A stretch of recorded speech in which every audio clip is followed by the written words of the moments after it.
বিশ্ব ফুটবল আজ অপেক্ষায় এক ঐতিহাসিক রাতের। নিউ জার্সির মেটলাইফ স্টেডিয়ামে মুখোমুখি বর্তমান বিশ্ব চ্যাম্পিয়ন আর্জেন্টিনা ও ইউরো চ্যাম্পিয়ন স্পেন।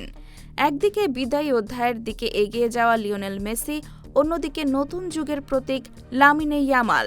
তাই এই ফাইনাল শুধু ট্রফির লড়াই নয়, দুই প্রজন্মের শ্রেষ্ঠত্বেরও পরীক্ষা। আর্জেন্টিনা চাইছে ১৯৭৮, ১৯৮৬ ও ২০২২-এর পর চতুর্থ বিশ্বকাপ শিরোপা। অন্যদিকে ২০১০ সালের পর দ্বিতীয়বার বিশ্বসেরা হওয়ার স্বপ্নে বিভোর স্পেন।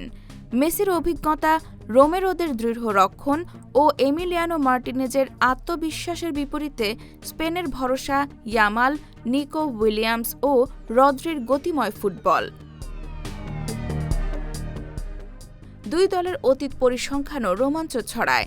আন্তর্জাতিক ফুটবলের ১৪ দেখায় দুই দলই জিতেছে ৬টি করে ম্যাচ, ড্র হয়েছে ২টি।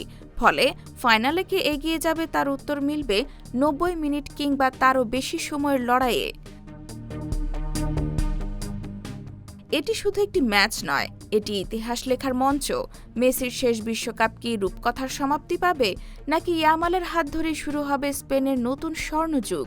সেই উত্তর জানার অপেক্ষায় গোটা ফুটবল বিশ্ব। সাপ্তাহিক বাংলা গ্যাজেট, নিউজ ডেস্ক।